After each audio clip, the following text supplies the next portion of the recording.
আমার এই ভিডিওটা আরো ঘন্টাখানেক আগে করার কথা ছিল। আমার একটা দাওয়াত ছিল, ভাবলাম যে দাওয়াতে যাওয়ার আগে যখন একটু রেডি হয়েই নিছি, ফ্রেশ ফ্রেশ মুড আছে, তখন একটা ভিডিও বানায় যাব।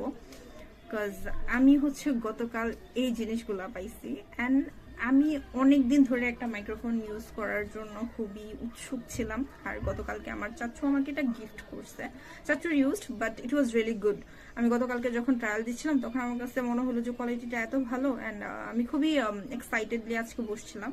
কিন্তু এটা যখন আমি ইউজ করতে যাই, এটা ইনসার্ট করার পরে কানেকশন পাচ্ছিল না।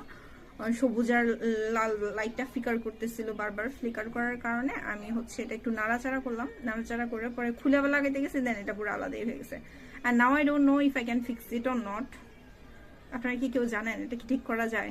যদি করা যায় তাহলে যাব দোকানে দেখাবো, যদি ঠিক করাইতে পারি দেন আলহামদুলিল্লাহ, না গেলে bad luck, very bad luck. শুধু ব্যাড লাক না,